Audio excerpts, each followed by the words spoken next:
Let's talk about some of the horror stories in this space, right? So let's open the floor to some of these horror stories. I've heard people being held ransom by certain providers where they have done the plans and they hold those plans ransom. And I've heard stories where you have a 9-bedroom, 9-bathroom built in a similar suburb typically, which is renting for way less than other 9-bedroom, 9-bathrooms. Like, what is the deciding factor? Like, is it bigger rooms? Is it better aesthetics? Is it soundproofing? Is it all of these inclusions? Is it better management? What basically drives a lot of this? Because when I jump on Flatmates and I see 9-bedroom, 9-bathroom, fully contained unit renting in the same place at $230 per week, like a shared accommodation, and then I see a similar rental, which is again a 9-bedroom, 9-bathroom, but they are getting rented out at $320. What drives the difference?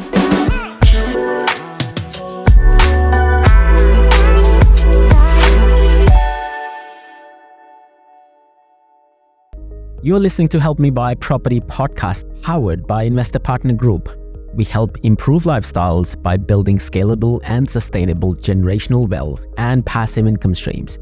We do this via our ecosystem that is a one-stop shop to all property investment needs, from evidence-based, data-driven buyers agency, industry-renowned portfolio reviews and property strategies, property development with and for clients, tax, SMSF, business structures advisory, and cash flow real estate.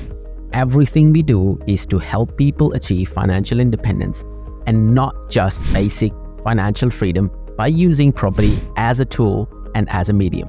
Presently, we've launched Australian Property Academy, where we are training and teaching buyers agents, property advisors, property strategic partners, and secrets to finding investor-grade properties to astute investors. Connect now to experience it yourself, or drop in a line below at info@helpmebuy.com.au to get more information. Be kind and happy investing. So we were talking about the postmortem for the rooming houses, and it's been a fun conversation with Raj. We are basically going to take it a notch up now, and we are going to now talk about valuations.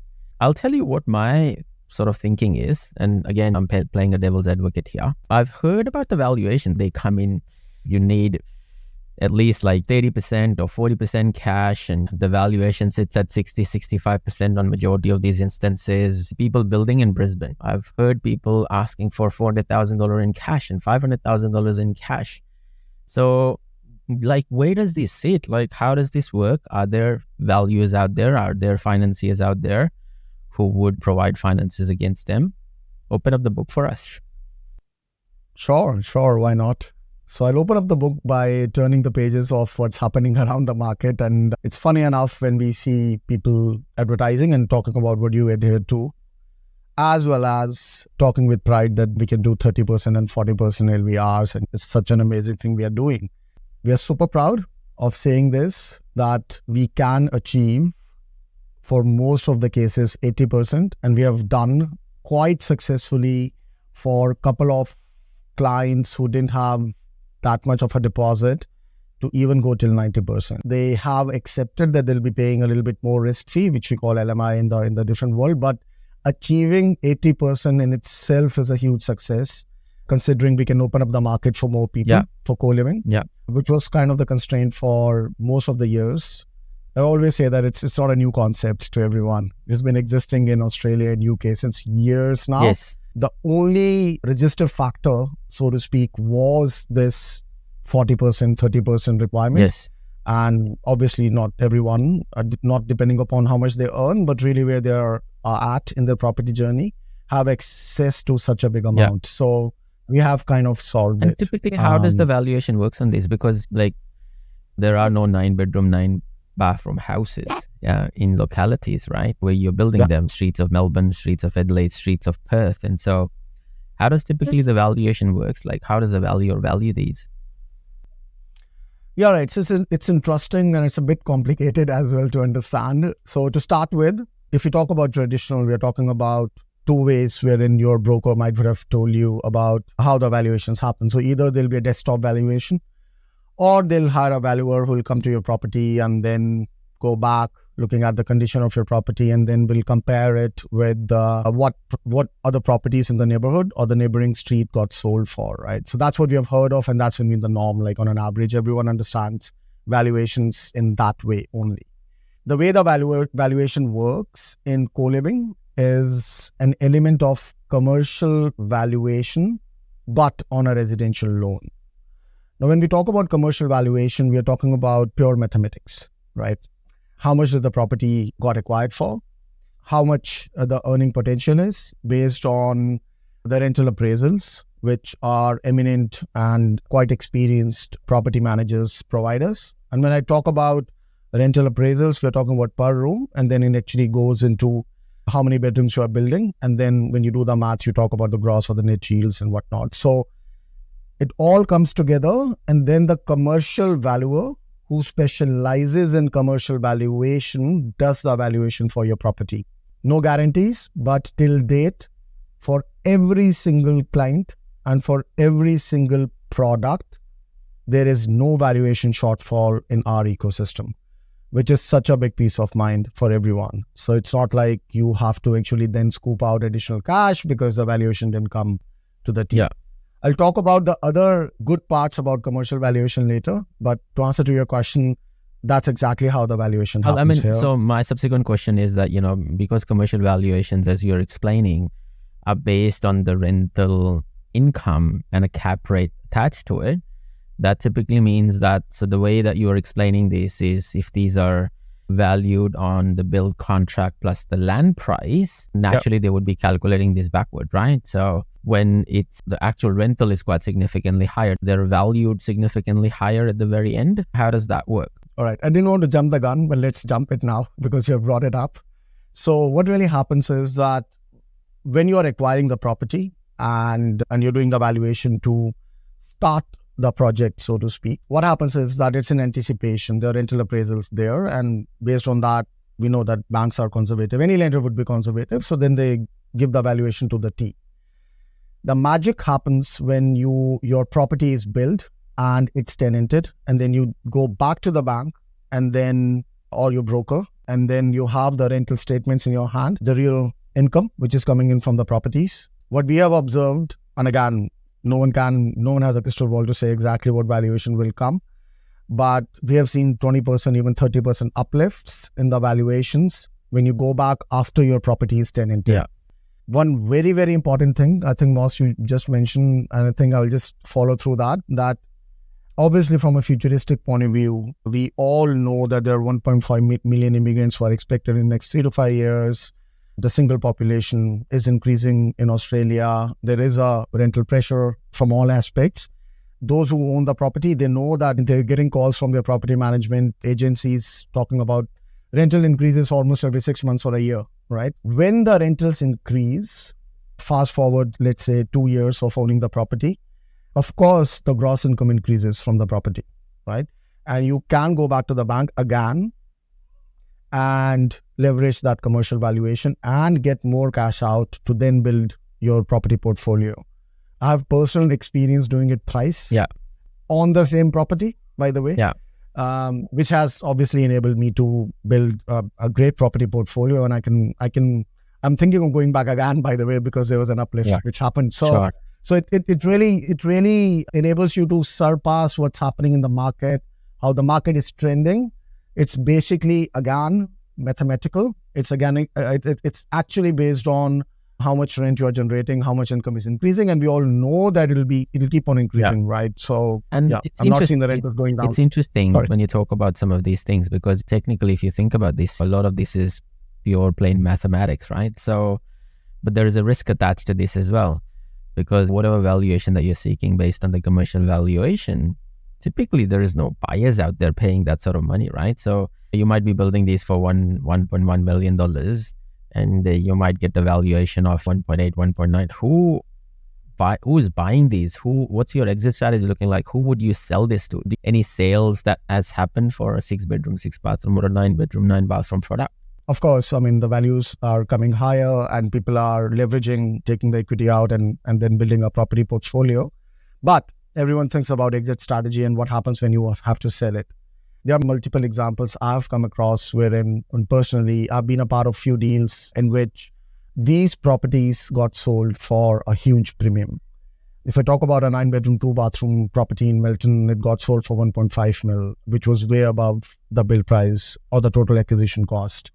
I've come across at least a 300 to 400K uplift in these houses, and I'll tell you why it happens when we shortly get into who is buying it. Coming back to your question, yeah. So what really happens is that if you have to buy such a high cash positive property in your SMSF, you have to pay a premium and take a huge risk in regards to acquiring it as a one-part contract.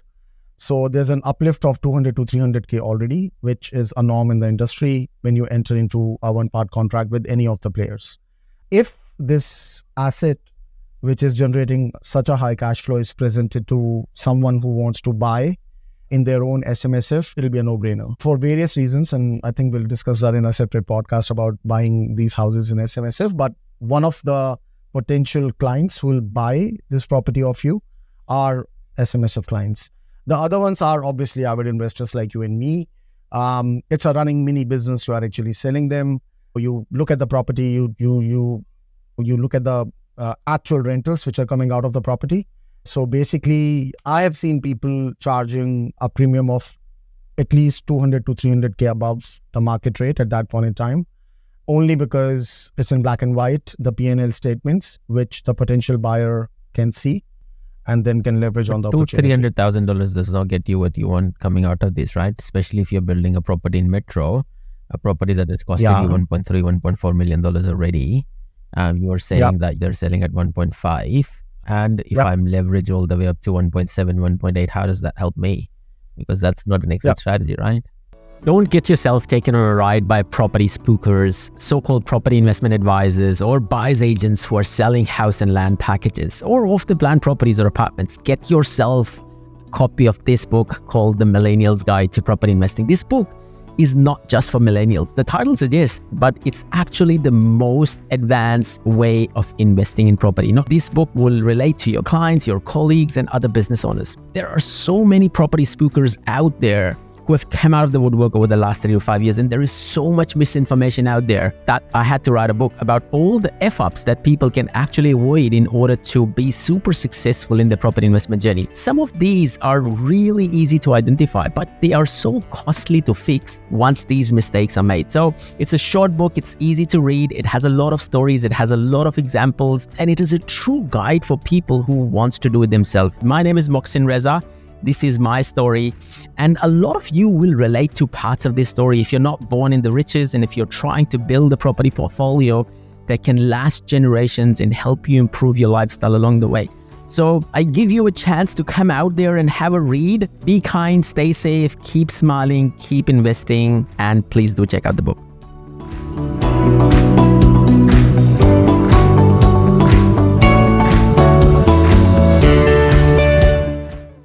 Yeah, I mean, just to clarify, I was adding 200, 300K on top of what your acquisition cost and the market price would have been based on the land growth. So let's say, for example, the total acquisition cost for a property was 1.1 mil, right? You can easily sell it for 1.5. And that's the example I was giving. Sure. Right? So it's not a 100K uplift. It's actually you are leveraging at least 400 to 500K. Sure. But some of the valuations that I've seen coming out, I was seeing a recent Facebook post where a person was asking 1.8 million for this particular property in Rockbank, and they were claiming that they have a valuation at I think they were selling it at 1.8 million. They had a valuation of $1.9 million. I crunched my numbers, and I think it would not have costed him more than 1.2 or 1.3 million to build it. Is that realistic? Like, this is how it works typically in real life scenarios? Yeah, I often observe such kind of deals. Why not? If someone is really desperate to invest in SMSF and it's a win-win situation for both. But essentially what really happens, Moss, is that it depends upon where the location is, and maybe the property you're referring to would have been in close proximity to everything pretty much, and was generating way above, I don't say way above, but a notch above per room rental, which then would have actually increased the total return. Sure. But I would say, I mean, if you're getting, let's say if you take a ballpark 300 to 400K above what your acquisition cost was. And again, I'm talking about very near to the acquisition. Obviously, the land grows and inflation and everything. But you need to remember that once you delay it, let's say after 8 years, you will be sitting at, let's say, a ballpark 100K net.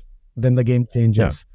So I think just to close the loop and clarify for everyone, maybe that property which you're talking about would have been there since years now, and maybe would have been in quite close proximity.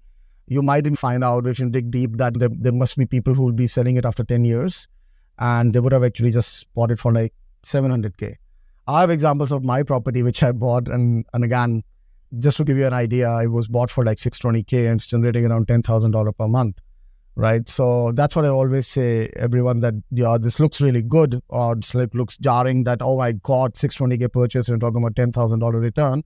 But if you compare and fast forward your own property, and let's say we take an example of 9x9, if you're talking about net 50,000 right now based on the interest rates and the rentals, it will double in, let's say, the next 5 to 7 years. And you'll be saying that I purchased it for 1.1 mil, but then what, I'm sitting at like 220 gross. And I understand from a superannuation perspective, right? You are generating a net yield of almost 8 to 9%. And so that's the cash on cash return that you're making. And so for people who are cash rich in their super, generating a guaranteed 10% return, which is at full occupancy, plus the growth that comes through with the real estate asset, I think it's a no-brainer, right? Because if you think about SMSF investing, even the best performing retail super fund would deliver 8 to 9% average growth, or that's even me exaggerating it. Sometimes probably like 6 or 7% average growth over a 10-year period. So when you're looking at 9 or 10% return, guaranteed almost from a roaming house that is fully occupied, plus you get a real estate asset together with it, it does definitely become a no-brainer from an SMSF side of things. So that's a good segue on talking about SMSF investing in one-part contract. So let's take the conversation there a bit. But before I go there, I have one more question, and that's basically been a sticking point for me typically as well for all this time before I took the plunge. And that's when you talk about, there is a few ways to think about this, right? So one is property management in itself, right? I've seen people charging from 15% to 25% returns, right? So I say, well, are these, super cash flow developments, or are they actually super problems with super management, right? Where we are talking about all of these property management issues that comes together with 9 people or 7 people or 6 people coming into a single place. What gives them the right to the property managers to charge such exuberant rates? So that's number one. Number two, how much of this is hands-off and hands-on, right? From an astute investor's perspective, if they are looking at passive income, are they getting themselves into an active business? So it's a two-part question. Yeah. I think to answer the first question, I don't agree with that 15 to 25%, number one. If someone is charging us, come to us. We have better deals out there. But again, with all fairness to the property managers, they are actually managing 9 tenancies. The frequency of them going to the property again and again for the inspections and whatnot, so it requires effort. So we need to understand that it will be higher, but if at all we're talking about 15% plus, and again, that is the industry kind of where it's going to, but we have negotiated pretty good deals in regards to 10% in GST, which is a more fair number to charge in regards to property management. Coming to the second part of the question in regards to it's a hands-on business or a hands-on, you need to be there in managing the properties. I think it's a biggest myth. I'll tell you why, because, and again, that's where, and sorry, I'll just take back the biggest myth comment. There might be few property managers who are not doing their job correctly, and that's why the landlords have to be really hands-on and be on top of things. In our ecosystem, if I talk about it, it's where the experience plays in. Yeah, we have access to property management agencies who have 4,000 plus rooms currently. They're managing all over Australia, and with that experience, there are layers and layers and layers which they have actually brought in, so that you as a landlord is kind of isolated from the day-to-day management. Examples being, I'll go back to what I mentioned, the proper tenancy agreements, the proper checks, which happens off the tenants. as your normal tenant that comes in a traditional house. So the police checks to their credit histories, to their rentals and whatnots, their incomes and everything is checked and vetted and validated. That's one. Secondly, as I mentioned earlier, there are housing rules as well, which they need to sign on. So as a landlord, all you have to do is, if you want to be involved in vetting and validating and accepting the tenants, yes. But after that, the whole management of the property is taken care of by the property management agency. Now, so what you need to ensure that you need to do your due diligence on selecting that property what you're management. saying is that, like any other industry, there are bad property managers and good property managers in this space as well. And so just because a company provides you a development service and a property management service together, that does not mean that they are the top of the rank property management. In fact, if there is a company that does only property management in this space, I think it's much more well-versed than them trying to combine, oh, we are going to do everything for you, right? So it makes a lot more sense. Yeah, I mean, that's where you create the value, right, boss? So again, I mean, there are specialists out there for everything in the world. Yes. And of course, I mean, there are people who are trying it, nothing against them. But you need to understand that if someone is doing specifically that since years and years and years and years, they are aware of all the issues which can come in potentially. And they would have optimized their process like up to the notch, right? So basically, that's where we believe in both, I would say. One, bringing in our own brand to then manage the property for you. But ultimately, you have the choice to go with either. Your own brand might try to do a good job, but again, I mean, a specialist will obviously will provide you a better peace of mind. So it's just weighing up the options. And let's talk about some of the horror stories in this space, right? So let's open the floor to some of these horror stories. I've heard people being held ransom by certain providers where they have done the plans and they hold those plans ransom. And I've heard stories where you have a 9-bedroom, 9-bathroom built in a similar suburb typically, which is renting for way less than other 9-bedroom, 9-bathroom. So like, what is the deciding factor? Like, is it bigger rooms? Is it better aesthetics? Is it soundproofing? Is it all of these inclusions? Is it better management? What basically drives a lot of this? Because when I jump on Flatmates and I see 9-bedroom, 9-bathroom, fully contained unit renting in the same place at $230 per week, like shared accommodation, and then I see a similar rental, which is again a 9-bedroom, 9-bathroom, but they are getting rented out at $320. What drives the difference? I mean, before saying it's a combination of everything, I think both mandatory aspect and the basis and the foundation is what they're paying for, right? So what sort of an ecosystem you're providing them. Now, when I say ecosystem, let me try to be when you say they, what do you mean by they? I'm talking about the potential tenants. The tenants, 100%. So I'll start with the baseline, right? So basically, for every single field, right? Like you build a product, right? And you're asking for a price for it, essentially. Yeah. Now that product specifically, when we talk about co-living, is that room they'll be living in. Yeah. They don't care about all the bells and whistles around and what sort of paint it is and what are you providing me for what I'm putting $300 or $250 or $220 or $400 per week. Yeah. Right. The examples where you see that going down to $250, $240 versus $300 in the same suburb, I'm sure the reason would be that what's the size of that room? Is there a private ensuite? Are there digital locks? Is there private air conditioning out there? And most of the people are not doing it, what we are doing. But then is there a private courtyard you're providing them so they're not stuck in those four walls?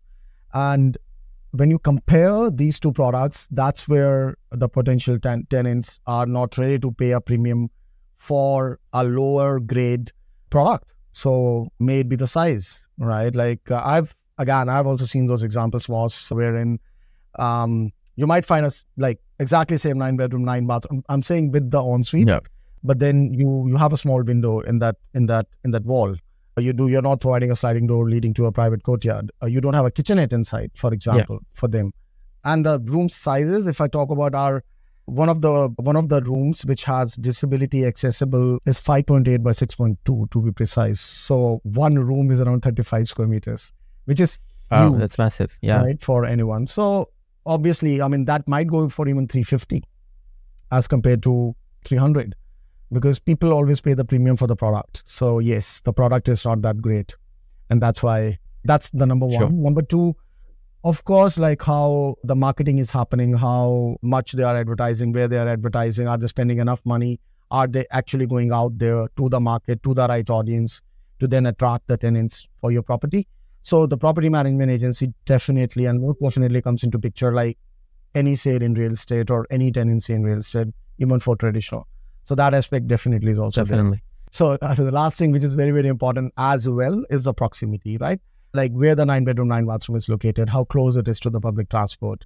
That is also a driving factor of that increased rent you can charge. Sure. Thank you for staying with us till the very end, but the fun ain't over yet. Tune in to the final part of our Roaming Houses special, where we will explore the world of co-living properties, rooming houses, or houses with multiple occupants, from the benefits of affordability and the community to challenges of shared spaces, regularity hurdles. We've just covered some part of this interesting dimension of the real world. We're going to dive in a lot more deeper into the nitty-gritty of roaming houses, including tips for finding the right property, how to manage the tenants, how to manage the clients, how to maximize your returns. So don't miss out.